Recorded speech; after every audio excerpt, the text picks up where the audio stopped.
ಇವತ್ತಿನ ವಿಡಿಯೋ ಮೂಲಕ 3 top stocks ಗಳ ಬಗ್ಗೆ ನಾನು ಮಾತಾಡಕ್ಕೆ ಹೋಗ್ತಾ ಇದ್ದೀನಿ. ಯಾವ ಸ್ಟಾಕ್ಸ್ ಗಳಲ್ಲಿ ಮಾರ್ಕೆಟ್ ಕ್ಯಾಪ್ ಅಥವಾ ಓವರ್ ಆಲ್ ವ್ಯಾಲ್ಯೂ ಏನಿದೆಯೋ 5,000 ಕೋಟಿಗಿಂತ ಜಾಸ್ತಿ ಇರಬೇಕು. NPM ಅಂತ ಹೇಳ್ತೀವಿ. ಅಂದ್ರೆ ಬೇಸಿಕಲಿ ಪ್ರಾಫಿಟ್ ಮಾರ್ಜಿನ್ ಎಷ್ಟು ಇಟ್ಕೊಂಡು ಬಿಸ್ನೆಸ್ ಮಾಡ್ತಾ ಇದೆ ಅಂತ ನೋಡೋದಾದ್ರೆ 15% ಮೇಲೆ ಇರಬೇಕು. Total return on capital employed ಅಂತ ಹೇಳ್ತೀವಿ. ಬೇಸಿಕಲಿ ಕ್ಯಾಪಿಟಲ್ ಎಂಪ್ಲಾಯ್ಡ್ ಮೇಲೆ ರಿಟರ್ನ್ ಎಷ್ಟು ಜನರೇಟ್ ಮಾಡಿದೆ ಅಂತ ನೋಡೋದಾದ್ರೆ 15% ನಷ್ಟು ROC ಹೊಂದಿರತಕ್ಕಂಥ ಬಿಸ್ನೆಸ್ ಗಳಾಗಿರಬೇಕು. ಸಾಲದ ವೈಸ್ ಬರತಕ್ಕಂತಹ number debt to equity ratio ಅಂತ ಹೇಳ್ತೀವಿ. ಇದು ಒಂದಕ್ಕಿಂತ ಕೆಳಗಡೆ ಇದ್ರೆ ಬೆಟರ್. ಸೊ ಒಂದಕ್ಕಿಂತ ಕೆಳಗಡೆ ಇರತಕ್ಕಂತಹ ಸ್ಟಾಕ್ಸ್ ಗಳಾಗಿರಬೇಕು.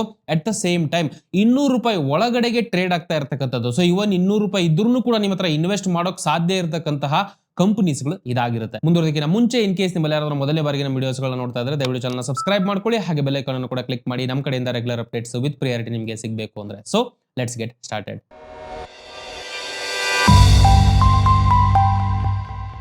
ವೆಲ್, ನಮ್ಮಲ್ಲಿ ಇರ್ತಕ್ಕಂತಹ ಮೊದಲನೆಯ ಕಂಪನಿ ಬಂದು NMDC ಅಂತ ಹೇಳ್ಕೊಂಡು ಮೋಸ್ಟ್ ಆಫ್ ದ ಜನಗಳು ಕೇಳಿರಬಹುದು. ನಿಮ್ಮಲ್ಲಿ ಬೇಸಿಕಲಿ ಸೆಂಟ್ರಲ್ ಗೆ ಸೇರಿರತಕ್ಕಂತಹ ಒಂದು ಪಬ್ಲಿಕ್ ಎಂಟರ್ಪ್ರೈಸ್ ಆಗಿರುತ್ತೆ. ಇದು ಇವತ್ತಿನ ಕಾಲಕ್ಕೆ ಐರನ್ ಓರ್ ಹಾಗೆ ಐರನ್ ರಿಲೇಟೆಡ್ ಇರತಕ್ಕಂತಹ ಬಿಸ್ನೆಸ್ ಅನ್ನ ಇವತ್ತಿನ ಮಟ್ಟಿಗೆ ಮಾಡ್ತಾ ಇರತಕ್ಕಂತಹ one of the biggest companies ಅಂತ ಹೇಳ್ಬೋದು. ಇನ್ಫ್ಯಾಕ್ಟ್ ವರ್ಲ್ಡ್ ಅಲ್ಲೇನೆ ಇಡೀ ಭಾರತದ ಲೆಕ್ಕ ನೋಡ್ತೀವಿ ಅಂತಂದ್ರೆ ಮೊದಲನೇ ಸ್ಥಾನದಲ್ಲಿ ಬರ್ತಾರೆ in terms of the iron ore merchant wise ಅಂತ ಹೇಳೋದಾದ್ರೆ ಇವ್ರನ್ನ. ಇನ್ನೊಂದು ಕಡೆಯಿಂದ ಇಡೀ ವರ್ಲ್ಡ್ ಅಲ್ಲಿ 6ನೇ ಸ್ಥಾನದಲ್ಲಿ ಈ ಕಂಪನಿ ನಿಂತ್ಕೊಳ್ಳುತ್ತೆ ಈ ಬಿಸ್ನೆಸ್ ಗೆ ಸಂಬಂಧಪಟ್ಟ ಹಾಗೆ. ಇನ್ನು ಕಂಪನಿಯ ಬಗ್ಗೆ ಮಾತಾಡಬೇಕು ಅಂತಂದ್ರೆ NMDC ಹೆಡ್ ಕ್ವಾರ್ಟರ್ ಇರತಕ್ಕಂಥದ್ದು ತೆಲಂಗಾಣ, ಹೈದರಾಬಾದ್ ಅಲ್ಲಿ. ಸೊ ಇವರ ಬೇಸಿಕ್ ಕೆಲಸ ಏನಿದೆಯೋ ಐರನ್ ಓರ್ ಗೆ ಸಂಬಂಧಪಟ್ಟ ಹಾಗೆ ಕೆಲಸ ಮಾಡ್ತಾ ಇರತಕ್ಕಂಥದ್ದು. ಫಾರ್ ಎಕ್ಸಾಂಪಲ್, ಇವರು ರೆಡಿ ಮಾಡ್ತಾ ಇರತಕ್ಕಂತಹ ಬೈಲಾ ಲಂಪ್ ಐರನ್ ಅಂತಕ್ಕಂತಹ ಓರ್ ಏನಿದೆಯೋ ಆಲ್ಮೋಸ್ಟ್ 6.3 mm ಹಾಗೆ 40 mm ಇರತಕ್ಕಂತಹ ಸೈಜ್ ಅಲ್ಲಿ ಇರತಕ್ಕಂಥದ್ದು ಆಲ್ಮೋಸ್ಟ್ 65.5% ನಷ್ಟು ಐರನ್ ಕಂಟೆಂಟ್ ಅನ್ನ ಹೊಂದಿರುತ್ತೆ ಈ ಒಂದು ಪರ್ಟಿಕ್ಯುಲರ್ ಪ್ರಾಡಕ್ಟ್. ಸೊ ಈ ಒಂದು ಐರನ್ ಓರ್ ಅನ್ನ ಚಿಕ್ಕ ಒಂದು ಮಟೀರಿಯಲ್ ಆಗಿ ಹಾಗೆ ಜಾಸ್ತಿ ಒಂದು ಸೈಜ್ ಅಲ್ಲಿ ಲಂಸಮ್ ಆಗಿ ಇವರು ಮಾರಾಟ ಮಾಡ್ತಾರೆ. ಸೊ ಬೇಸಿಕಲಿ ಇದರಿಂದ ಸ್ಟೀಲ್ ಪ್ರೊಡಕ್ಟ್ಸ್ ಗಳಿಗೆ ಇದು ಉಪಯೋಗ ಆಗುತ್ತೆ, ಸ್ಟೀಲ್ ಪ್ರೊಡಕ್ಷನ್ ಕಂಪನೀಸ್ ಗಳಿಗೆ. ಇದಷ್ಟೇ ಅಲ್ಲದೆ ಕಾಪರ್ ಇರಬಹುದು, ರಾಕ್ ಫಾಸ್ಫೇಟ್ ಇರಬಹುದು, ಹಾಗೆ ಲೈಮ್ ಸ್ಟೋನ್, ಡೊಲಮೈಟ್ ಈ ರೀತಿಯಂತಹ ಡಿಫರೆಂಟ್ ಒಂದು ಮಿನರಲ್ಸ್ ಗಳನ್ನು ಕೂಡ ಕಂಪನಿ ಎಕ್ಸ್ಪ್ಲೋರ್ ಮಾಡುತ್ತೆ. ಇನ್ನು ಇಂಟರ್ನ್ಯಾಷನಲಿ ನೋಡ್ತೀವಿ ಅಂತಂದ್ರೆ ಆಲ್ಮೋಸ್ಟ್ 26% ನಷ್ಟು ಸ್ಟೇಕ್ ಅನ್ನ ICVL ಅಂತಕ್ಕಂತಹ ಕಂಪನಿಲಿ ಇವರು ಹೋಲ್ಡ್ ಮಾಡ್ತಾ ಇದ್ದಾರೆ. ಆಸ್ಟ್ರೇಲಿಯಾದ ಲೆಗಸಿ ಐರನ್ ಓರ್ ಲಿಮಿಟೆಡ್ ಅಲ್ಲೂ ಕೂಡ ಕಂಪನಿ 92.32% ನಷ್ಟು ಸ್ಟೇಕ್ ಅನ್ನ ಇವತ್ತಿನ ಕಾಲಕ್ಕೆ ಹೊಂದಿರುತ್ತೆ. ಇನ್ನ ಡೈರೆಕ್ಟ್ ಆಗಿ ಫೈನಾನ್ಷಿಯಲ್ ಪರ್ಫಾರ್ಮೆನ್ಸ್ ಅನ್ನ ಅರ್ಥ ಮಾಡ್ಕೊಳ್ಳಿಕ್ಕೆ ಪ್ರಯತ್ನ ಪಡೋಣ. ಎಷ್ಟು ಇವರು ಪ್ರೊಡ್ಯೂಸ್ ಮಾಡ್ತಾ ಇದ್ದಾರೆ ಹಾಗೆ ಎಷ್ಟು ಸೇಲ್ಸ್ ಮಾಡ್ತಾ ಇದ್ದಾರೆ ಅಂತಕ್ಕಂಥ ಮಾಹಿತಿಯನ್ನ ಮೊದಲನೇ ಬಾರಿಗೆ ನಾವು ನೋಡ್ತೀವಿ ಅಂತಂದ್ರೆ ಸುಮಾರು 40.82 ಮಿಲಿಯನ್ ಟನ್ಸ್ ನಷ್ಟು ಓವರ್ ಆಲ್ ಪ್ರೊಡ್ಯೂಸ್ ಮಾಡಿದ್ರೆ ಇವರು ಪ್ರಾಡಕ್ಟ್ ಅನ್ನ. ಅದರಲ್ಲಿ 38.22 ಮಿಲಿಯನ್ ಟನ್ಸ್ ನಷ್ಟು ಇವರು ಸೆಲ್ ಮಾಡಿರ್ತಾರೆ. ಸೊ ಓವರ್ ಆಲ್ ಇದರ ಅಕೌಂಟಬಿಲಿಟಿ ನಾವು ನೋಡ್ತೀವಿ ಅಂತಂದ್ರೆ ಇನ್ terms of the revenue recent ದಿನಗಳಲ್ಲಿ ಫೈನಾನ್ಷಿಯಲ್ 2023 17,667 ಕೋಟಿಗಳಷ್ಟು ರೆವಿನ್ಯೂ ಅನ್ನ ಜನರೇಟ್ ಮಾಡಿರುತ್ತೆ ಕಂಪನಿ. ಇದರಲ್ಲಿ profit after tax, so basically ಎಲ್ಲಾ ಹೋಗಿ ಕಳೆದು ಬಂದಾದ್ಮೇಲೆ ಎಷ್ಟು ಪ್ರಾಫಿಟ್ ಮಾಡಿದ್ದಾರೆ ಅಂತ ನೋಡೋದಾದ್ರೆ 5,529 ಕೋಟಿಗಳಷ್ಟಾಗಿರುತ್ತೆ. ಇನ್ನ ಡೆಟ್ ಟು ಈಕ್ವಿಟಿ ಅಂತ ಹೇಳ್ತೀವಿ ನಾವು ಆಲ್ರೆಡಿ ಹೇಳಿದೆ. ಬೇಸಿಕಲಿ ಎಷ್ಟಪ್ಪ ಸಾಲ ಇದೆ ಇವ್ರದ್ದು ಇವರ ಅಸೆಟ್ಸ್ ಗಳಿಗೆ ಕಂಪೇರ್ ಮಾಡಿ ನೋಡಿದ್ರೆ ಅಂತಕ್ಕಂತಹ ಒಂದು ಮಾಹಿತಿ ಕಡಿಮೆ ಇದ್ದಷ್ಟು ಒಳ್ಳೆಯದು ಈ ನಂಬರ್. ಈ ಕಂಪನಿಯ ಪ್ರಕಾರ ನೋಡ್ತೀವಿ ಅಂತಂದ್ರೆ 0.02 ರೇಷಿಯೋನ ಹೊಂದಿರುತ್ತೆ, which is very good point ಅಂತ ಹೇಳ್ಬೋದು. ಇನ್ನು ಓವರ್ ಆಲ್ ನೆಟ್ವರ್ತ್ ಏನಿದೆಯೋ ಕಂಪನಿದು ರೀಸೆಂಟ್ ದಿನಗಳಲ್ಲಿ ಬಹಳ ಇಂಟ್ರೆಸ್ಟಿಂಗ್ ಮಾಹಿತಿ ಇದು. ಫೈನಾನ್ಷಿಯಲ್ 2022 ಇಂದ 23ಗೆ there is a jump 0.1 and ಇನ್ನೊಂದು 22,332 ಕೋಟಿಗಳಷ್ಟು ನೆಟ್ವರ್ತ್ ಅನ್ನ ಹೊಂದಿರತಕ್ಕಂಥ ಕಂಪನಿ ಇದಾಗಿರುತ್ತೆ. ಇನ್ನು NPM ಪರ್ಸೆಂಟೇಜ್, OPM ಪರ್ಸೆಂಟೇಜ್ ನಾವು ಇಲ್ಲಿ ತೋರಿಸ್ತಾ ಇದ್ದೀವಿ, ನೋಡ್ತಾ ಇರಬಹುದು. Entire overall income statement ಅಲ್ಲಿ ನೋಡ್ತಾ ಇರತಕ್ಕಂಥ ಮಾಹಿತಿಗಳಿದಾಗಿರುತ್ತೆ. Basically OPM percentage 42.2%, net profit margin ಏನಿದೆಯೋ 30.58% ನಷ್ಟು ಪ್ರಾಫಿಟ್ ಮಾರ್ಜಿನ್ ಅನ್ನ ನೆಟ್ ಟು ನೆಟ್ ಇಟ್ಕೊಂಡು ಬಿಸ್ನೆಸ್ ಅನ್ನ ಮಾಡ್ತಾ ಇರತಕ್ಕಂಥ ಕಂಪನಿ ಇದಾಗಿರುತ್ತೆ. So as of September 2023 very recent data ಪ್ರಕಾರ NMDC overall cumulative production ಅನ್ನ 19.56 ಮಿಲಿಯನ್ ಟನ್ಸ್ ನಷ್ಟು ರಿಪೋರ್ಟ್ ಮಾಡಿರ್ತಾರೆ. ಅಂಡ್ ಇದರಲ್ಲಿ 20.53 ಮಿಲಿಯನ್ ಟನ್ಸ್ ನಷ್ಟು ಸೇಲ್ಸ್ ಅನ್ನ ಇವರು ರಿಪೋರ್ಟ್ ಮಾಡಿರ್ತಾರೆ. ಇನ್ನು ನೆಕ್ಸ್ಟ್ ಬರ್ತಕ್ಕಂಥ ಪಾಯಿಂಟ್ ಸ್ಟ್ರೆಂತ್ಸ್ ಗಳು, ವೀಕ್ನೆಸ್ ಗಳು. ಯಾವುದೇ ಬಿಸ್ನೆಸ್ ಕೂಡ ಇದ್ದೇ ಇರುತ್ತೆ. ಮೊದಲನೇದಾಗಿ ಸ್ಟ್ರೆಂತ್ಸ್ ಗಳ ಬಗ್ಗೆ ಅರ್ಥ ಮಾಡ್ಕೊಳ್ಳೋಣ. One of the biggest strengths ಅಂತ ಹೇಳ್ಬೋದು NMDC ಇರತಕ್ಕಂಥದ್ದು ಇವರ production capacity. In fact unmatched production ಕೆಪಾಸಿಟಿನ ಹೊಂದೋದ್ರ ಮೂಲಕ one of the biggest iron ore producers ಗಳು ಇವರಾಗಿರ್ತಾರೆ. ರಫ್ಲಿ ಇವತ್ತಿನ ಕಾಲಕ್ಕೆ 51.8 ಮಿಲಿಯನ್ ಟನ್ಸ್ ನಷ್ಟು ಪರ್ ಇಯರ್ ಗೆ ರೆಡಿ ಮಾಡತಕ್ಕಂತಹ ಒಂದು ಕೆಪಾಸಿಟಿಯನ್ನ ಇವರು ಹೊಂದಿದ್ದಾರೆ ಐರನ್ ಓರ್ ಪ್ರಕಾರ. ಆಲ್ಮೋಸ್ಟ್ ಇದನ್ನ ಕಂಪ್ಯಾರಿಸನ್ ಆಗಿ ನೋಡ್ತೀವಿ ಅಂತಂದ್ರೆ 16% ನಷ್ಟು ಓವರ್ ಆಲ್ ಮಾರ್ಕೆಟ್ ಶೇರ್ ನ ಕವರ್ ಮಾಡತಕ್ಕಂತಹ ಒಂದು ಕೆಪಾಸಿಟಿನ ಹೊಂದಿರ್ತಾರೆ ಎಂಟೈರ್ ಇಂಡಿಯಾದಲ್ಲಿ. ಇನ್ನ ಮೈನಿಂಗ್ ಲೀಸಸ್ ವೈಸ್ ನೋಡ್ತೀವಿ ಅಂತಂದ್ರೂ ಕೂಡ ಡೈವರ್ಸಿಫೈಡ್ ರೆವಿನ್ಯೂ ಈ ಕಂಪನಿ ಹೊಂದಿರುತ್ತೆ ಅಂತ ಹೇಳ್ಬೋದು. ಕರ್ನಾಟಕ ಹಾಗೆ ಛತ್ತೀಸ್ಗಢದಿಂದ 1,697 ಮಿಲಿಯನ್ ಟನ್ಸ್ ನಷ್ಟು ಟೋಟಲ್ ರಿಸರ್ವ್ ಅನ್ನ ಈ ಕಂಪನಿ ಇವತ್ತಿನ ಮಟ್ಟಿಗೆ ಅಕೌಂಟ್ ಮಾಡ್ತಾ ಇದೆ ಎರಡು ಪೊಲಿಟಿಕಲ್ ಪ್ಲೇಸಸ್ ಗಳಿಂದ. ಸೊ ಬರೀ ದೊಡ್ಡ ನಂಬರ್ ಅಷ್ಟೇ ಅಲ್ಲ ಇದು. ಇನ್ಫ್ಯಾಕ್ಟ್ ಹೇಳ್ಬೇಕಪ್ಪ ಅಂತಂದ್ರೆ ಲಾಂಗ್ ಟರ್ಮ್ ಬಿಸ್ನೆಸ್ ಸಸ್ಟೈನಬಿಲಿಟಿನೂ ಕೂಡ ಈ ಕಂಪನಿ ಹೊಂದಿರತಕ್ಕಂಥದ್ದು ಒನ್ ಆಫ್ ದ ಸ್ಟ್ರೆಂತ್ಸ್ ಆಗಿರುತ್ತೆ ಈ ಕಂಪನಿಗೆ. ಇನ್ನ ನೆಕ್ಸ್ಟ್ ಬರ್ತಕ್ಕಂತಹ ಕೀ ಪಾಯಿಂಟ್ ಅಥವಾ ಸ್ಟ್ರೆಂತ್ಸ್ ಅಂತ ಹೇಳೋದಾದ್ರೆ ಕನ್ಸಿಸ್ಟೆಂಟ್ ಆಪರೇಟಿಂಗ್ ಪ್ರಾಫಿಟಬಿಲಿಟಿ. ಯಾವುದೇ ಒಂದು ಪರ್ಟಿಕ್ಯುಲರ್ ಬಿಸ್ನೆಸ್ ಕೂಡ ಅಲ್ಟಿಮೇಟ್ಲಿ ಎಷ್ಟು ಅವರು ಸಕ್ಸಸ್ಫುಲ್ ಆಗಿ ರನ್ ಮಾಡ್ತಾರೆ ಅಂತಕ್ಕಂಥ ಡಿಫೈನ್ ಮಾಡ್ತಕ್ಕಂಥ ಪ್ಯಾರಾಮೀಟರ್ ಪ್ರಾಫಿಟಬಿಲಿಟಿ, ಎಸ್ಪೆಷಲಿ OPM ಅಂತ ಹೇಳ್ತೀವಿ. ಅಂದ್ರೆ ಆಪರೇಟಿಂಗ್ ಪ್ರಾಫಿಟ್ ಮಾರ್ಜಿನ್ ಏನಿದೆ ಇವ್ರದ್ದು 50ರಿಂದ 60% ಮೇಂಟೈನ್ ಹಾಕೊಂಡು ಬಂದಿದೆ, which is a very healthy OPM percentage ಅಂತ ಹೇಳ್ಬೋದು. ಇನ್ನು ನೆಕ್ಸ್ಟ್ ಬರ್ತಕ್ಕಂಥ ಮೇನ್ ಪ್ಯಾರಾಮೀಟರ್ ಫೈನಾನ್ಷಿಯಲ್ ಸ್ಟೆಬಿಲಿಟಿ ಅಂತ ಹೇಳ್ಬೋದು. ಕಂಪನಿಗೆ ಹಣಕಾಸಿನ ವಿಚಾರದಲ್ಲಿ ಒಳ್ಳೆಯ ಸ್ಟೆಬಿಲಿಟಿನ ಇಟ್ಕೊಂಡಿದೆ ಅಂತ ಹೇಳ್ಬೋದು. ಯಾವ ರೀತಿ ಡಿಫೈನ್ ಮಾಡಬಹುದು? ಅಫ್ಕೋರ್ಸ್ ಅವರ ನೆಟ್ವರ್ತ್, ಇನ್ನೊಂದು ಕಡೆಯಿಂದ ಎಷ್ಟು ಸಾಲವನ್ನು ಅವರು ಹೊಂದಿದ್ದಾರೆ ಅನ್ನೋದ್ರ ಮೇಲೆ ಇದು ಡಿಫೈನ್ ಆಗುತ್ತೆ. ನಾನು ಆಲ್ರೆಡಿ ಹೇಳಿದೆ, debt to equity ratio negligible ಆಗಿದೆ, 0.02% ನಷ್ಟು ಡೆಟ್ ಟು ಇಕ್ವಿಟಿ ರೇಷಿಯೋನ ಈ ಕಂಪನಿ ಹೊಂದಿದ್ರೆ, ಕ್ಯಾಶ್ ಜನರೇಷನ್ ಕೂಡ ತುಂಬಾನೇ ರಿಮಾರ್ಕಬಲ್ ಆಗಿದೆ ಅಂತ ಹೇಳ್ಬೋದು. ಈ ಕಂಪನಿದು 3.01 ಟೈಮ್ಸ್ ಇದ್ದಂತಹ ಒಂದು ನಂಬರ್ ಏನಿದೆಯೋ, so basically net cash accrual to total debt ಅಂತಕ್ಕಂತಹ ಮಾಹಿತಿ ಮೂಲಕ ಇದನ್ನ ನೋಡ್ತೀವಿ. ಇದು 11.64 ಟೈಮ್ಸ್ಗೆ ಇನ್ಕ್ರೀಸ್ ಆಗಿರುತ್ತೆ ಫಿನಾನ್ಷಿಯಲ್ 2023 ಅಲ್ಲಿ. ಇನ್ನು ನೆಕ್ಸ್ಟ್ ಬರ್ತಕ್ಕಂಥ ಕ್ರಿಟಿಕಲ್ ಪಾಯಿಂಟ್, ಇಂಡಿಯಾದ ಓವರ್ ಆಲ್ ಪರಿಸ್ಥಿತಿ ಪ್ರಕಾರ ನೋಡ್ತೀವಿ ಅಂತಂದ್ರೆ ಬಹಳ ಹೆಮ್ಮೆಯಿಂದ ಹೇಳ್ಕೋಬಹುದು ನಾವು ಇವತ್ತಿನ ಕಾಲಕ್ಕೆ ವರ್ಲ್ಡ್ನ 2ನೇ ಸ್ಥಾನದಲ್ಲಿ ಇರ್ತೀವಿ ನಾವು ಕ್ರೂಡ್ ಸ್ಟೀಲ್ ಅನ್ನ ಪ್ರೊಡ್ಯೂಸ್ ಮಾಡ್ತೀವಿ ಅಂತ ನೋಡೋದಾದ್ರೆ. ಇದರಲ್ಲಿ ಓವರ್ ಆಲ್ 2023ರಲ್ಲಿ ಕಂಟ್ರಿ 125.5 ಮಿಲಿಯನ್ ಟನ್ಸ್ ನಷ್ಟು ಕ್ರೂಡ್ ಸ್ಟೀಲ್ ನ ಪ್ರೊಡ್ಯೂಸ್ ಮಾಡಿರುತ್ತೆ. ಆಲ್ಮೋಸ್ಟ್ 4.8% ನಷ್ಟು ಇನ್ಕ್ರೀಸ್ ಅಂತ ಹೇಳ್ಬೋದು ಪ್ರೀವಿಯಸ್ ಇಯರ್ ಗೆ ಕಂಪೇರ್ ಮಾಡಿ ನೋಡ್ತೀವಿ ಅಂತ ಅಂದ್ರೆ. ಇಂಡಿಯಾದ ಓವರ್ ಆಲ್ ಎಕ್ಸ್ಪೆಕ್ಟೇಷನ್ಸ್ ಗಳೇನಿದೆ ಬರ್ತಕ್ಕಂಥ ದಿನಗಳಲ್ಲಿ ಇನ್ terms of the steel business ಜಾಸ್ತಿ ಒಂದು ಪ್ರೊಡಕ್ಷನ್ ಅನ್ನ ಮಾಡಬೇಕು ಅಂತಕ್ಕಂಥ ಪ್ಲಾನ್ ಅನ್ನ ಗವರ್ಮೆಂಟ್ ಹೊಂದಿರುತ್ತೆ. ಬೈ 2025 300 ಮಿಲಿಟನ್ ಪರ್ ಆನಮ್ ನಷ್ಟು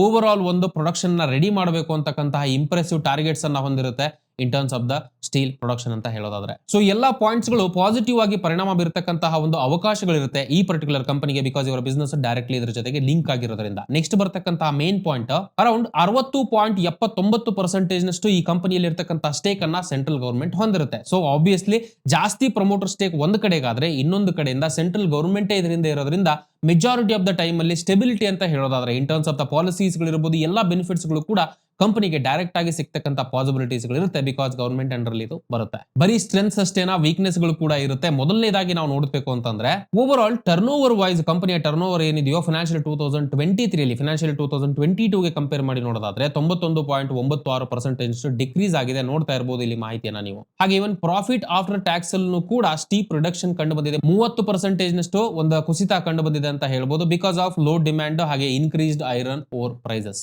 ಹಾಗೆ ಸದ್ಯಕ್ಕೆ ನಡೀತಾ ಇರತಕ್ಕಂಥ ಗ್ಲೋಬಲ್ ಇನ್ಫ್ಲೇಷನ್ ಇರಬಹುದು, ಹಾಗೆ ಮೈಕ್ರೋ ಮ್ಯಾಕ್ರೋ ಎಕನಾಮಿಕ್ ಫ್ಯಾಕ್ಟರ್ಸ್ ಗಳಿರಬಹುದು, ಜಿಯೋಪೊಲಿಟಿಕಲ್ ಇಶ್ಯೂಸ್ ಗಳಿರಬಹುದು, ಎಲ್ಲಾ ವಿಷಯಗಳಿಂದ ಆಬ್ವಿಯಸ್ಲಿ ಇನ್ಫ್ಲೇಷನ್ ಮೇಲೆ ಡೈರೆಕ್ಟ್ಲಿ ಪರಿಣಾಮ ಬೀರ್ತಾ ಇದೆ ಇವತ್ತಿನ ಕಾಲಕ್ಕೆ. ಸೊ ಹಾಗಾಗಿ ಇದರ ಡೈರೆಕ್ಟ್ ಪರಿಣಾಮನು ಕೂಡ ಈ ಕಂಪನಿ ಮೇಲೆ ಬಿದ್ದಿರತಕ್ಕಂಥದ್ದು ನಾವು ಈಸಿಯಾಗಿ ಗಮನಿಸಬಹುದು ಇನ್ terms of the turn over ಹಾಗೆ ಪ್ರಾಫಿಟ್ಸ್ ಗಳು. ಇವಾಗ ಈ ಕಂಪನಿಯ ಜೊತೆ ಇರತಕ್ಕಂತಹ ಮೇನ್ ಕಾಂಪಿಟೇಟರ್ಸ್ ಗಳ ಓವರ್ ಆಲ್ ಒಂದು ಮಾಹಿತಿಗಳನ್ನು ನಾವು ತೋರಿಸ್ತಾ ಇದೀವಿ ಇನ್ ಟರ್ಮ್ಸ್ ಆಫ್ ದ ರೇಷಿಯೋಸ್ ಗಳು. ಸೊ ಇದನ್ನ ನೀವು ಒಂದ್ಸತಿ ಪಾಸ್ ಮಾಡಿ ಚೆಕ್ ಮಾಡಬಹುದು ಓವರ್ ಆಲ್ ಕಂಪ್ಯಾರಿಸನ್ ಅಲ್ಲಿ. ಇನ್ನ ಸ್ಟಾಕ್ ಪರ್ಫಾರ್ಮೆನ್ಸ್ ವೈಸ್ ಅಂತ ಹೇಳೋದಾದ್ರೆ ಕಳೆದ ಒಂದು ವರ್ಷದಲ್ಲಿ ಕಂಪನಿ 46.94% ನಷ್ಟು ಗ್ರೋತ್ ಅನ್ನ ಕಂಡಿರುತ್ತೆ. ಓವರ್ ಆಲ್ ಕಳೆದ 5 ವರ್ಷದ ಪ್ರಕಾರ ನೋಡ್ತೀವಿ ಅಂತಂದ್ರೆ 38.33% ನಷ್ಟು ಅಬ್ಸಲ್ಯೂಟ್ ರಿಟರ್ನ್ ಅನ್ನ ಹೂಡಿಕೆದಾರರಿಗೆ ತಂದುಕೊಟ್ಟಿರುತ್ತೆ ಈ ಕಂಪನಿ. ಇನ್ನ ನಮ್ಮ ಲಿಸ್ಟ್ ಇರತಕ್ಕಂತಹ ನೆಕ್ಸ್ಟ್ ಕಂಪನಿ ಬಂದು ಮ್ಯಾನ್ ಇನ್ಫ್ರಾ ಅಂತ ಹೇಳ್ಕೊಂಡು ಹೆಸರಲ್ಲೇ ಇದೆ. ಇನ್ಫ್ರಾಸ್ಟ್ರಕ್ಚರ್ ಗೆ ಸಂಬಂಧಪಟ್ಟ ಹಾಗೆ ಕೆಲಸ ಮಾಡ್ತಾ ಇರತಕ್ಕಂತಹ ಕಂಪನಿ. ಇಂಜಿನಿಯರಿಂಗ್, ಪ್ರೊಕ್ಯೂರ್ಮೆಂಟ್ ಹಾಗೆ ಕನ್ಸ್ಟ್ರಕ್ಷನ್ ರಿಲೇಟೆಡ್ ಕಂಪನಿ ಇವತ್ತಿನ ಮಟ್ಟಿಗೆ ಕೆಲಸ ಮಾಡ್ತಾ ಇದೆ. ಆಗಸ್ಟ್ 16, 2002ಕ್ಕೆ ಅವರ ಜರ್ನಿ ಸ್ಟಾರ್ಟ್ ಆಗುತ್ತೆ. ಮ್ಯಾನ್ ಕನ್ಸ್ಟ್ರಕ್ಷನ್ ಪ್ರೈವೇಟ್ ಲಿಮಿಟೆಡ್ ಅಂತ ಹೇಳ್ಕೊಂಡು 2004ರಲ್ಲಿ ಇವರು ಪಬ್ಲಿಕ್ ಆಗ್ತಾರೆ. ಇನ್ನ ಇವರ ಓವರ್ ಆಲ್ ಪೋರ್ಟ್ಫೋಲಿಯೋ ಪ್ರಕಾರ ಅಥವಾ ಬಿಸ್ನೆಸ್ ಪೋರ್ಟ್ಫೋಲಿಯೋ ನೋಡ್ತೀವಿ ಅಂತಂದ್ರೆ ಪೋರ್ಟ್ ಇನ್ಫ್ರಾಸ್ಟ್ರಕ್ಚರ್. ಸೊ ಹೆಸರು ಹೇಳೋ ಪ್ರಕಾರನೇ ಪೋರ್ಟ್ಸ್ ರಿಲೇಟೆಡ್ ಟರ್ಮಿನಲ್ಸ್ ಗಳಿರಬಹುದು, ಲ್ಯಾಂಡ್ ರಿಕ್ಲೆಮಿನೇಷನ್ ಇರಬಹುದು, ಈ ರೀತಿಯಂತ ಬಿಸ್ನೆಸ್ ಅನ್ನ ಈ ಸೆಗ್ಮೆಂಟ್ ಅಲ್ಲಿ ಮಾಡುತ್ತೆ company. Commercial and institutional constructions ಗಳಿರಬಹುದು, ಲೈಕ್ ಹೋಟೆಲ್ಸ್ ಹಾಗೆ IT ಪಾರ್ಕ್ಸ್ ಗಳಿರಬಹುದು, ಆಫೀಸ್ ಕಾಂಪ್ಲೆಕ್ಸಸ್, ಈ ರೀತಿಯಂತ ವಿಷಯವಾಗಿ ಈ ಒಂದು ಸೆಗ್ಮೆಂಟ್ ಅಲ್ಲಿ ಕೆಲಸ ಮಾಡುತ್ತೆ. ರೋಡ್ ಕನ್ಸ್ಟ್ರಕ್ಷನ್ಸ್ ಗಳಲ್ಲೂ ಕೂಡ ಇವರ ಇನ್ವಾಲ್ವ್ಮೆಂಟ್ ಇದೆ ಅಂತ ಹೇಳ್ಬೋದು. ಅರ್ತ್ ವರ್ಕ್ ಇರಬಹುದು, ಪೇವಿಂಗ್ ಇರಬಹುದು, ಲ್ಯಾಂಡ್ಸ್ಕೇಪಿಂಗ್ ಇರಬಹುದು, ಈ ರೀತಿಯಂತ ವಿಷಯಗಳು ಇದರಲ್ಲಿ ಬರುತ್ತೆ. ಇಂಡಸ್ಟ್ರಿಯಲ್ ಕನ್ಸ್ಟ್ರಕ್ಷನ್ಸ್ ವೈಸ್ ಅಂತ ನೋಡ್ತೀವಿ ಅಂತಂದ್ರೆ ಇವತ್ತಿನ ಕಾಲಕ್ಕೆ ಕೋಲ್ಡ್ ಸ್ಟೋರೇಜ್ ಹಾಗೆ ಹೆವಿ ಇಂಜಿನಿಯರಿಂಗ್ ಯೂನಿಟ್ಸ್ ಗಳನ್ನು ಕೂಡ ಈ ಕಂಪನಿ ರೆಡಿ ಮಾಡ್ತಾ ಇದೆ ಇನ್ ಟರ್ಮ್ಸ್ ಆಫ್ ದ ಇನ್ಫ್ರಾಸ್ಟ್ರಕ್ಚರ್. ಇವಾಗ ಕ್ವಿಕ್ ಆಗಿ ಕಂಪನಿಯ ಫೈನಾನ್ಷಿಯಲ್ಸ್ ನ ಅರ್ಥ ಮಾಡ್ಕೊಳ್ಳಿಕ್ಕೆ ಪ್ರಯತ್ನ ಪಡೋಣ. ನೋಡ್ತಾ ಇರಬಹುದು ನೀವು ರಿಯಲ್ ಎಸ್ಟೇಟ್ ಪ್ರಾಜೆಕ್ಟ್ಸ್ ವೈಸ್ ನೋಡ್ತೀವಿ ಅಂತಂದ್ರೆ ಆಲ್ಮೋಸ್ಟ್ ಇವತ್ತಿನ ಕಾಲಕ್ಕೆ 51.43% ನಷ್ಟು ಕಾಂಟ್ರಿಬ್ಯೂಷನ್ ಸಿಗ್ತಾ ಇದೆ ಕಂಪನಿಗೆ ಈ ಪರ್ಟಿಕ್ಯುಲರ್ ಸೆಗ್ಮೆಂಟ್ ಅಂಡರ್ ಅಲ್ಲಿ. EPC ಪ್ರಾಜೆಕ್ಟ್ಸ್ ಗಳ ವೈಸ್ 48.57% ನಷ್ಟು ರೆವಿನ್ಯೂ ಅನ್ನ ಕಂಪನಿ ಗಳಿಸ್ತಾ ಇದೆ. At the same time growth ಅನ್ನ ನಾವು ನೋಡಬೇಕು ಅಂತಂದ್ರೆ ನೋಡ್ತಾ ಇರಬಹುದು ಅರೌಂಡ್ ಫಿನಾನ್ಷಿಯಲ್ 2019 ಇಂದ ಇಲ್ಲಿವರೆಗೂ 50% ನಷ್ಟು ಕೇಗರ್ ಅಲ್ಲಿ ಅಥವಾ ಕಂಪೌಂಡೆಡ್ ಗ್ರೋತ್ ಅನ್ನ ಕಂಡಿದೆ ಕಂಪನಿ ರೆವಿನ್ಯೂಸ್ ಪ್ರಕಾರ. ಸದ್ಯದ ಪರಿಸ್ಥಿತಿಯಲ್ಲಿ 4.6 million square feet of projects ಗಳನ್ನ ಈ ಕಂಪನಿ ಇನ್ ಟೋಟಲ್ ಆಗಿ ಹೊಂದಿರುತ್ತೆ. ಇದರಲ್ಲಿ ಅಪ್ರಾಕ್ಸಿಮೇಟ್ಲಿ 2 ಮಿಲಿಯನ್ ಸ್ಕ್ವೇರ್ ಫೀಟ್ ನಷ್ಟು ಸದ್ಯಕ್ಕೆ ಆನ್ ಗೋಯಿಂಗ್ ಇರತಕ್ಕಂತಹ ಪ್ರಾಜೆಕ್ಟ್ಸ್ ಗಳು, ನಿಯರ್ಲಿ 2.6 ಮಿಲಿಯನ್ ಸ್ಕ್ವೇರ್ ಫೀಟ್ ನಷ್ಟು ಅಪ್ಕಮಿಂಗ್ ಪ್ರಾಜೆಕ್ಟ್ಸ್ ಗಳಾಗಿರುತ್ತೆ. ಹಾಗೆ ಸದ್ಯದ ಕಂಡೀಷನ್ ಅಲ್ಲಿ ಇನ್ಫ್ಯಾಕ್ಟ್ ಜಿಯೋಗ್ರಫಿಕಲ್ ಕೂಡ ಇವರು ಎಕ್ಸ್ಪ್ಯಾಂಡ್ ಮಾಡ್ತಾ ಇದ್ದಾರೆ. USA ಪ್ರಕಾರ ನೋಡ್ತೀವಿ ಅಂತಂದ್ರೆ 4 ಆನ್ ಗೋಯಿಂಗ್ ಪ್ರಾಜೆಕ್ಟ್ಸ್ ಗಳು ಫ್ಲೋರಿಡಾದಲ್ಲಿ ಸದ್ಯಕ್ಕೆ ರನ್ ಆಗ್ತಾ ಇದೆ ಈ ಕಂಪನಿದು. ಇನ್ನು ಇರ್ತಕ್ಕಂಥ ಕ್ಲೈಂಟ್ ಸೆಗ್ಮೆಂಟ್ ಅನ್ನ ನೀವು ನೋಡಬಹುದು ಯಾವ್ಯಾವ ಕ್ಲೈಂಟ್ಸ್ ಗಳು ಇದಾರೆ ಅಂತ ಹೇಳ್ಕೊಂಡು ಮೆಜಾರಿಟಿ ಆಫ್ ದ ದೊಡ್ಡ ದೊಡ್ಡ ಕಂಪನೀಸ್ ಗಳು ಇಲ್ಲಿ ಲಿಸ್ಟ್ ಆಗಿರುತ್ತೆ. ಲೈಕ್ ಅದಾನಿ ಇರಬಹುದು, ಹಾಗೆ ಟಾಟಾ ಹೌಸಿಂಗ್ ಇರಬಹುದು, ಸನ್ಟೆಕ್ ಇರಬಹುದು. ಈ ರೀತಿಯಂತ ಎಷ್ಟೋ ಮೇಜರ್ ಕ್ಲೈಂಟ್ಸ್ ಗಳು ಇವತ್ತಿನ ಮಟ್ಟಿಗೆ ಈ ಕಂಪನಿಗೆ ಆಸ್ ಅ ಕ್ಲೈಂಟ್ಸ್ ಆಗಿ ಇರ್ತಾರೆ. ಸದ್ಯದ ಕಂಡೀಷನ್ಗೆ ಇವರ ಆರ್ಡರ್ ಬುಕ್ ನಾವು ನೋಡ್ತೀವಿ ಅಂತಂದ್ರೆ 1265 ಕೋಟಿಗಳಷ್ಟಾಗಿರುತ್ತೆ. ಸ್ಟ್ರಾಂಗ್ ಆರ್ಡರ್ ಬುಕ್ ಅಂತ ಹೇಳ್ಬೋದು ಇವ್ರಿಗೆ ಇರತಕ್ಕಂಥದ್ದು. ಇನ್ನ ಪ್ರಾಫಿಟಬಿಲಿಟಿ ವೈಸ್ ನೋಡ್ತೀವಿ ಅಂತಂದ್ರೆ ಮೊದಲನೇದಾಗಿ ಬರ್ತಕ್ಕಂಥದ್ದು ಇಬಿಡಾ ಇನ್ ಕ್ರೋರ್ಸ್ ಅಲ್ಲಿ ಇರತಕ್ಕಂತ ಮಾಹಿತಿ. ಇದು 43% ನಷ್ಟು ಗ್ರೋತ್ ಅನ್ನ ಕಂಡಿರುತ್ತೆ ಕಂಪನಿ. ಇಂಟ್ರೆಸ್ಟಿಂಗ್ಲಿ ಫಿನಾನ್ಷಿಯಲಿ 2021 ಇಂದ 23 ವರೆಗೂ ಕೂಡ ರಿಮಾರ್ಕೆಬಲ್ ಗ್ರೋತ್ ಅನ್ನ in terms of the earnings, in terms of the EBITDA company ಕಾಣ್ತಾ ಇರೋದನ್ನ ನಾವು ಈಸಿಯಾಗಿ ಗಮನಿಸಬಹುದು. ಹಾಗೆ ನೆಟ್ ಪ್ರಾಫಿಟ್ ವೈಸ್ ನೋಡ್ತೀವಿ ಅಂತಂದ್ರೆ 259 ಕೋಟಿಗಳಷ್ಟು ನೆಟ್ ಪ್ರಾಫಿಟ್ ಅನ್ನ ಹೊಂದಿರುತ್ತೆ. 20% ನಷ್ಟು ಇಯರ್ ಆನ್ ಇಯರ್ ಇನ್ಕ್ರೀಸ್ ಆಗಿರುತ್ತೆ ಇದು ಕೂಡ. ಇನ್ನ ಸೇಲ್ಸ್ ಏನಿದೆಯೋ ಇವ್ರದ್ದು 1353 ಕೋಟಿಗಳಷ್ಟು ಆಗಿರುತ್ತೆ. ಕಲೆಕ್ಷನ್ಸ್ ಆಲ್ಮೋಸ್ಟ್ 1448 ಕೋಟಿಗಳಷ್ಟು ಇವತ್ತಿನ ಕಾಲಕ್ಕೆ ಇರುತ್ತೆ. ಇದ್ರ ಪ್ರಕಾರ ನೋಡ್ತೀವಿ ಅಂತಂದ್ರೆ ಮ್ಯಾನ್ ಇನ್ಫ್ರಾಸ್ಟ್ರಕ್ಚರ್ ಸ್ಟ್ರಾಂಗ್ ಕಲೆಕ್ಷನ್ಸ್ ಗಳನ್ನ ಹೊಂದಿದೆ ಅಂತ ಹೇಳ್ಬೋದು. ನೋಡ್ತಾ ಇರಬಹುದು ನೀವು, ಇದು ಕೂಡ ಸಿಗ್ನಿಫಿಕೆಂಟ್ ಆಗಿ ಗ್ರೋತ್ ಆಗಿದೆ ಫಿನಾನ್ಷಿಯಲಿ 2021 ಇಂದ 23 ವರೆಗೂ. ಸೊ ಆಲ್ ಇನ್ ಆಲ್ ಇಬಿಡಾ ಅಂತ ನೋಡೋದಾದ್ರೆ 63% ನಷ್ಟು ಇಯರ್ ಆನ್ ಇಯರ್ ಗ್ರೋತ್ ಅನ್ನ ಕಂಡಿರುತ್ತೆ ಕಂಪನಿ. ನೆಟ್ ಪ್ರಾಫಿಟ್ ಕೂಡ 112% ನಷ್ಟು ಜಂಪ್ ಆಗಿರುತ್ತೆ ರೀಸೆಂಟ್ ದಿನಗಳ ಪ್ರಕಾರ. ಇನ್ನು ಆಸ್ ಆನ್ ಜೂನ್ 2023 ಪ್ರಕಾರ ನೋಡ್ತೀವಿ ಅಂತಂದ್ರೆ ಇವರ ಸಾಲದ ಸಂಖ್ಯೆ 136 ಕೋಟಿಗಳಷ್ಟು ಆಗಿರುತ್ತೆ. But at the same time cash positive ಆಗಿರುತ್ತೆ. ಕನ್ಸಾಲಿಡೇಟೆಡ್ ಲೆವೆಲ್ಸ್ ಅಲ್ಲಿ ನೋಡ್ತೀವಿ ಅಂತಂದ್ರೆ ನೆಟ್ ಕ್ಯಾಶ್ ಪಾಸಿಟಿವ್ ಆಗಿರುತ್ತೆ ಈ ಕಂಪನಿ. ಇನ್ನ ಈ ಕಂಪನಿ ಇರತಕ್ಕಂತ ಸ್ಟ್ರೆಂತ್ಸ್ ವೀಕ್ನೆಸ್ ಗಳ ಬಗ್ಗೆ ಅರ್ಥ ಮಾಡ್ಕೊಳ್ಳಿಕ್ಕೆ ಪ್ರಯತ್ನ ಮಾಡೋಣ. ಮೊದಲನೇದಾಗಿ ಬರ್ತಕ್ಕಂಥದ್ದು ಸ್ಟ್ರೆಂತ್ಸ್. ಎಂಐಸಿಎಲ್ ರೀಸೆಂಟ್ ಆಗಿ ಡೆವಲಪ್ಮೆಂಟ್ ರೈಟ್ಸ್ ಅನ್ನ ಅಕ್ವೈರ್ ಮಾಡಿರುತ್ತೆ ಅಂತ ಹೇಳ್ಬೋದು. One of the largest cluster redevelopment ನೋಡ್ತಾ ಇರಬಹುದು ನೀವು ಇಲ್ಲಿ 1200 ಕೋಟಿಗಳಷ್ಟು ಓವರ್ ದ ನೆಕ್ಸ್ಟ್ 4 ಇಯರ್ಸ್ ಗೆ ಇದರಿಂದ ಪೊಟೆನ್ಶಿಯಲ್ ರೆವಿನ್ಯೂ ಗಳಿಸ್ತಕ್ಕಂಥ ಪಾಸಿಬಿಲಿಟಿ ಇರುತ್ತೆ ಈ ಕಂಪನಿಗೆ. ಹಾಗೆ engineering, procurement, construction, so basically EPC segment ಇಂದ 680 ಕೋಟಿಗಳಿರತಕ್ಕಂತಹ ಒಂದು ಆರ್ಡರ್ ಬುಕ್ ಅನ್ನು ಕೂಡ ಕಂಪನಿ ಸೆಕ್ಯೂರ್ ಮಾಡ್ಕೊಂಡಿದೆ ರೀಸೆಂಟ್ ದಿನಗಳ ಪ್ರಕಾರ. ಇನ್ನ ಅಲ್ಟ್ರಾ ಲಕ್ಸುರಿ ಸೆಗ್ಮೆಂಟ್ ಗೂ ಕೂಡ ಕಂಪನಿ ಇವತ್ತಿನ ಕಾಲಕ್ಕೆ ಹೆಜ್ಜೆ ಇಡ್ತದೆ ಅಂತ ಹೇಳ್ಬೋದು. ಇಂಡಿಯಾಸ್ ಐಕಾನಿಕ್ ರೆಸಿಡೆನ್ಷಿಯಲ್ ಟವರ್ ಅನ್ನ ಇವತ್ತಿನ ಕಾಲಕ್ಕೆ ಮುಂಬೈಲಿ ಕಟ್ಟತಕ್ಕಂತ ಪ್ರಾಜೆಕ್ಟ್ ಅನ್ನು ಕೂಡ ಇವರು ಹೊಂದಿರುತ್ತಾರೆ. ಅಪ್ರಾಕ್ಸಿಮೇಟ್ಲಿ 3000 ಕೋಟಿಯಷ್ಟು ಬೆಲೆ ಬಾಳ್ತಕ್ಕಂತಹ ಒಂದು ಪ್ರಾಜೆಕ್ಟ್ ಇದಾಗಿರುತ್ತೆ. ಕಟ್ಕೋಪರ್ ಈಸ್ಟ್ ಅಲ್ಲೂ ಕೂಡ ಕಂಪನಿ 10,000+ ಸ್ಕ್ವೇರ್ ಮೀಟರ್ ಇರತಕ್ಕಂತಹ ಒಂದು ಪ್ರಾಜೆಕ್ಟ್ ಅನ್ನ ಸೆಕ್ಯೂರ್ ಮಾಡ್ಕೊಂಡಿರುತ್ತೆ. ರಫ್ಲಿ 1200 ಕೋಟಿಗಳಷ್ಟು ರೆವಿನ್ಯೂ ಈ ಕಂಪನಿಗೆ ನೆಕ್ಸ್ಟ್ ಬರ್ತಕ್ಕಂಥ 4 ವರ್ಷದಲ್ಲಿ ಬರ್ತಕ್ಕಂಥ ಪಾಸಿಬಿಲಿಟೀಸ್ ಗಳು ಇರುತ್ತೆ. ಆಲ್ ಇನ್ ಆಲ್ ಬಿಸ್ನೆಸ್ ಅಲ್ಲಿ ಕಂಪನಿ ಸಕ್ಸಸ್ಫುಲ್ ಆಗಿ ನೆಕ್ಸ್ಟ್ ಲೆವೆಲ್ ಬೆಳೀತಾ ಇರತಕ್ಕಂಥದ್ದು. ಹಾಗೆ ಪ್ರಾಜೆಕ್ಟ್ಸ್ ಗಳನ್ನ ಸೆಕ್ಯೂರ್ ಮಾಡ್ಕೊಂಡಿರ್ತಕ್ಕಂಥದ್ದು at least for next 4 years ಗೆ ನಾವು ಈಸಿಯಾಗಿ ಗಮನಿಸಬಹುದು. ಇದೆ one of the major strengths ಅಂತ ಹೇಳ್ಬೋದು ಕಂಪನಿಗೆ ಸದ್ಯದ ಮಟ್ಟಿಗೆ. ಇನ್ನ ವೀಕ್ನೆಸ್ ಗಳ ವೈಸ್ ಮೊದಲನೇದಾಗಿ ಬರ್ತಕ್ಕಂಥದ್ದು ಸೇಲ್ಸ್ ಪರ್ಫಾರ್ಮೆನ್ಸ್ ಅಂತ ಹೇಳ್ಬೋದು. ಸೇಲ್ಸ್ ಪರ್ಫಾರ್ಮೆನ್ಸ್ ಅಫ್ಕೋರ್ಸ್ ಕುಸಿದಿದೆ ಇವ್ರದ್ದು ಫಿನಾನ್ಷಿಯಲ್ 2021 ಇಂದ 23 ವರೆಗೂ ಕೂಡ. ಅಫ್ಕೋರ್ಸ್ ಈ ಇಂಡಸ್ಟ್ರಿ ಇರತಕ್ಕಂಥ ಟೈಟ್ ಕಾಂಪಿಟೇಷನ್ ಇರಬಹುದು, ಹಾಗೆ ನಡೀತಾ ಇರತಕ್ಕಂತಹ ಬದಲಾವಣೆಗಳೇನಿದೆಯೋ ಎಕನಾಮಿಕಲ್ ಬದಲಾವಣೆಗಳು ಇದರ ಹಿಂದೆ ಇರುತ್ತೆ. ಇದನ್ನೆಲ್ಲ ಮೀರಿ ಕಂಪನಿ ಬರ್ತಕ್ಕಂಥ ದಿನಗಳಲ್ಲಿ ಯಾವ ರೀತಿ ಪರ್ಫಾರ್ಮ್ ಆಗುತ್ತೆ ಅನ್ನೋದನ್ನ ನಾವು ಕಾದ್ ನೋಡಬೇಕಾಗಿದೆ. ಇವಾಗ ಈ ಕಂಪನಿಯ ಜೊತೆ ಇರತಕ್ಕಂತಹ ಮೇಜರ್ ಡೈರೆಕ್ಟ್ ಕಾಂಪಿಟೇಟರ್ಸ್ ಗಳ ಜೊತೆ ಫೈನಾನ್ಷಿಯಲ್ ರೇಷಿಯೋಸ್ ನ ಕಂಪೇರ್ ಮಾಡಿ ನೋಡೋಣ. ಪಾಸ್ ಮಾಡಿ ನೋಡಬಹುದು ನೀವು, ಇಲ್ಲಿ ಮಾಹಿತಿಯನ್ನು ನಾವು ತೋರಿಸ್ತಾ ಇದೀವಿ. ಸ್ಟಾಕ್ ಪರ್ಫಾರ್ಮೆನ್ಸ್ ವೈಸ್ 82.22% ರಿಟರ್ನ್ ಅನ್ನ ಕಳೆದ 1 ವರ್ಷದಲ್ಲಿ ಸ್ಟಾಕ್ ಬೆಲೆಯಲ್ಲಿ ಕಂಡಿರುತ್ತೆ ಈ ಕಂಪನಿ. ಕಳೆದ 5 ವರ್ಷದ ಪರ್ಫಾರ್ಮೆನ್ಸ್ ಸ್ಟಾಗರಿಂಗ್ 480.36% ನಷ್ಟು ಗ್ರೋತ್ ಅನ್ನ ಈ ಕಂಪನಿ ಕಂಡಿರುತ್ತೆ, ಅಥವಾ ಹೂಡಿಕೆದಾರರಿಗೆ ಎಷ್ಟು ಗ್ರೋತ್ ಅನ್ನ ತಂದುಕೊಟ್ಟಿರುತ್ತೆ ಈ ಕಂಪನಿ. ಇನ್ನ ನಾವು ಇರತಕ್ಕಂತಹ ನೆಕ್ಸ್ಟ್ ಕಂಪನಿ ಬಂದು ಅಫ್ಕೋರ್ಸ್ ನೀವು ಕೇಳಿರ್ತೀರ ಒಂದು ಹೆಸರನ್ನ ಕ್ಯಾಸ್ಟ್ರಾಲ್ ಇಂಡಿಯಾ. ಸೊ ಹೆಸರಲ್ಲೇ ಇದೆ, ಬೇಸಿಕಲಿ ನಾವು ಎಲ್ಲಾ ಕಡೆಗೂ ನೋಡ್ತಾ ಇರ್ತೀವಿ. ಮೇಜರ್ ಒಂದು ಪ್ಲೇಯರ್ ಅಂತ ಹೇಳ್ಬೋದು ಲ್ಯೂಬ್ರಿಕಂಟ್ ಇಂಡಸ್ಟ್ರಿಯಲ್ಲಿ ಇವತ್ತಿನ ಕಾಲಕ್ಕೆ. ಕ್ಯಾಸ್ಟ್ರಾಲ್ ಮೂಲತಃ ಇಂಡಿಯನ್ ಕಂಪನಿ ಅಲ್ಲ, ಬಟ್ ಇಂಡಿಯಾದಲ್ಲಿ ತುಂಬಾ ದಿನದಿಂದ ಬಿಸ್ನೆಸ್ ಅನ್ನ ಮಾಡ್ಕೊಂಡ್ ಬರ್ತಾ ಇರತಕ್ಕಂತ ಕಂಪನಿ ಅಂತ ಹೇಳ್ಬೋದು. ಇನ್ಫ್ಯಾಕ್ಟ್ 1919ರಲ್ಲಿ ಕ್ಯಾಸ್ಟ್ರಾಲ್ ಇಂಡಿಯಾ ಅಫಿಷಿಯಲಿ ಬರುತ್ತೆ ಭಾರತಕ್ಕೆ. ಕ್ಯಾಸ್ಟ್ರಾಲ್ ಸದ್ಯದ ಮಟ್ಟಿಗೆ 150 ಡಿಫರೆಂಟ್ ಕಂಟ್ರೀಸ್ ಗಳಲ್ಲಿ ತನ್ನ ಪ್ರೆಸೆನ್ಸ್ ಅನ್ನ ಹೊಂದಿದೆ. BMW ಇರಬಹುದು, ಫೋಕ್ಸ್ ವ್ಯಾಗನ್ ಇರಬಹುದು, ಆಡಿ ಇರಬಹುದು, ಹಾಗೆ ಕೊಮತ್ಸ್ ಇರಬಹುದು. ಈ ರೀತಿಯಂತ ಎಷ್ಟೋ ಮೇಜರ್ ಬ್ರಾಂಡ್ಸ್ ಗಳ ಹಿಂದೆ ಈ ಒಂದು ಪರ್ಟಿಕ್ಯುಲರ್ ಕಂಪನಿ ಇದ್ದೇ ಇರುತ್ತೆ, ಅಥವಾ ಈ ಪ್ರಾಡಕ್ಟ್ಸ್ ಅನ್ನ ಅದರಲ್ಲಿ ಯೂಸ್ ಮಾಡ್ತಾರೆ. ಸೊ ಈ ಒಂದು ಕ್ಯಾಸ್ಟ್ರಾಲ್ ಬ್ರಾಂಡ್ ನೇಮ್ ಅನ್ನ ಉಪಯೋಗಿಸ್ಕೊಳ್ಳೋದಕ್ಕೆ ಸ್ವಲ್ಪ ರಾಯಲ್ಟಿನ ಕ್ಯಾಸ್ಟ್ರಾಲ್ ಯುಕೆಗೂ ಕೂಡ ಇವರು ಸಬ್ಮಿಟ್ ಮಾಡಬೇಕಾಗುತ್ತೆ ಅಥವಾ ಕೊಡಬೇಕಾಗುತ್ತೆ ಸರ್ಟನ್ ರೆವಿನ್ಯೂ ಶೇರಿಂಗ್ ಅನ್ನ ನೋಡ್ತಾ ಇರಬಹುದು ನೀವು. ಫಿನಾನ್ಷಿಯಲ್ 2022 ಅಲ್ಲಿ ಕಂಪನಿ 112.44 ಕೋಟಿಗಳಷ್ಟು ರಾಯಲ್ಟಿ ಪೇಮೆಂಟ್ ಅನ್ನ ಕ್ಯಾಸ್ಟ್ರಾಲ್ ಲಿಮಿಟೆಡ್ ಯುಕೆಗೆ ಪೇ ಮಾಡಿರುತ್ತೆ ಆಸ್ ಅ ಬ್ರಾಂಡ್ ಯುಟಿಲೈಸೇಷನ್ ಅಥವಾ ಬ್ರಾಂಡ್ ನೇಮ್ ಅನ್ನ ಯುಟಿಲೈಸ್ ಮಾಡ್ಕೊಂಡಿರೋದಕ್ಕೆ. ಇನ್ನ ಇವರ ಪ್ರಾಡಕ್ಟ್ ಪೋರ್ಟ್ಫೋಲಿಯೋದಲ್ಲಿ ಮೊದಲನೇದಾಗಿ ಬರ್ತಕ್ಕಂತಹ ಮೇಜರ್ ಸೆಗ್ಮೆಂಟ್ ಅಂತ ಹೇಳ್ಬೋದು ಆಟೋಮೊಬೈಲ್ ಅಥವಾ ಆಟೋಮೋಟಿವ್ ಕಾಂಪೋನೆಂಟ್ಸ್ ಗಳಲ್ಲಿ ಜಾಸ್ತಿ ಯೂಸ್ ಮಾಡ್ತಾರೆ ಇವರ ಪ್ರಾಡಕ್ಟ್ಸ್ ಅನ್ನ. ನೆಕ್ಸ್ಟ್ ಬರ್ತಕ್ಕಂಥದ್ದು ಕಮರ್ಷಿಯಲ್ ವೆಹಿಕಲ್ಸ್ ಗಳನ್ನು ಕೂಡ ಇವರ ಲ್ಯೂಬ್ರಿಕೆಂಟ್ಸ್ ಗಳು ಯೂಸ್ ಆಗುತ್ತೆ ಇವತ್ತಿನ ಕಾಲಕ್ಕೆ. ಅಂಡ್ ಇಂಟ್ರೆಸ್ಟಿಂಗ್ಲಿ 60,000 ಕನ್ಸ್ಯೂಮರ್ಸ್ ಗಳನ್ನ ಅಕ್ರಾಸ್ ಇಂಡಿಯಾ ಈ ಕಂಪನಿ ಇವತ್ತಿನ ಕಾಲಕ್ಕೆ ಹೊಂದಿರುತ್ತೆ ಈ ಸೆಗ್ಮೆಂಟ್ ಅಲ್ಲಿ. ನೆಕ್ಸ್ಟ್ ಬರ್ತಕ್ಕಂಥದ್ದು ಸರ್ವಿಸ್ ಅಂಡ್ ಮೇಂಟೆನೆನ್ಸ್ ಕೆಲಸಗಳಿಗೂ ಕೂಡ ಈ ಲ್ಯೂಬ್ರಿಕೆಂಟ್ ಯೂಸ್ ಆಗುತ್ತೆ. ಸದ್ಯದ ಕಾಲಕ್ಕೆ ಕ್ಯಾಸ್ಟ್ರಾಲ್ ಆಟೋ ಸರ್ವಿಸ್ ವರ್ಕ್ಶಾಪ್ಸ್ ಗಳು 230 ಲೊಕೇಶನ್ಸ್ ಗಳು ಹಾಗೆ 110 ಡಿಫರೆಂಟ್ ಸಿಟೀಸ್ ಗಳಲ್ಲಿ ಇವತ್ತಿನ ಮಟ್ಟಿಗೆ ಪ್ರೆಸೆನ್ಸ್ ಅನ್ನ ಹೊಂದಿದೆ.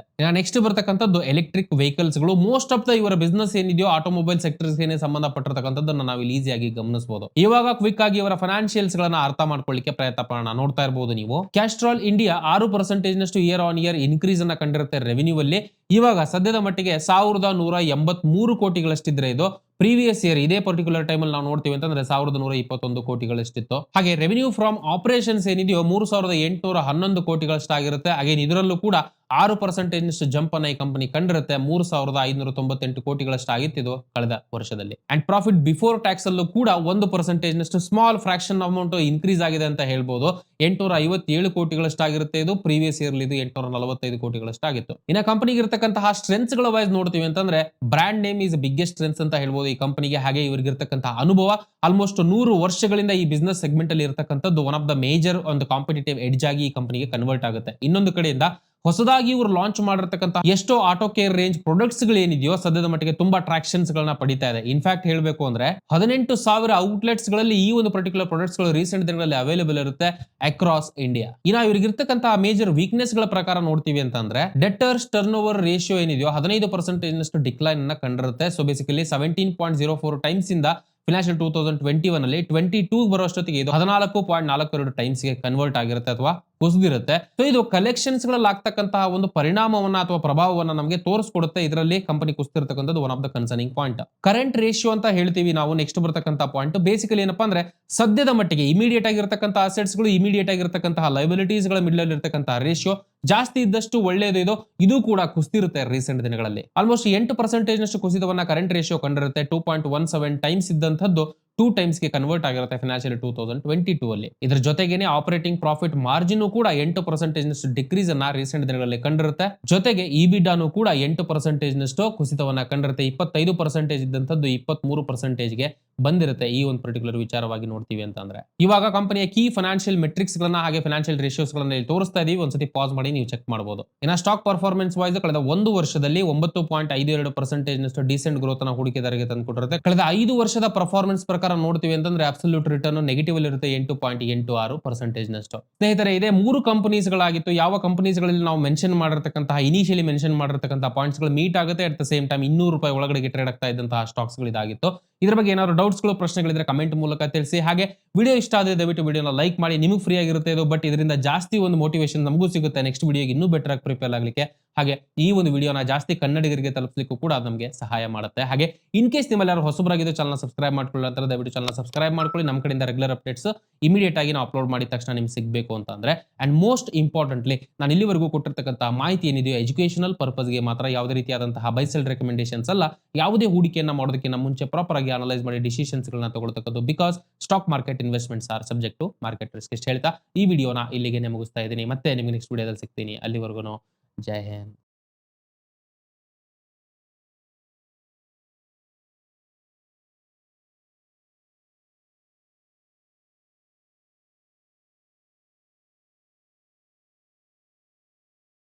Investment in securities market are subject to market risks. Read all the related documents carefully before investing. Please read the risk disclosure documents carefully before investing in equity shares, derivatives, mutual fund, and or other instruments traded on the stock exchanges.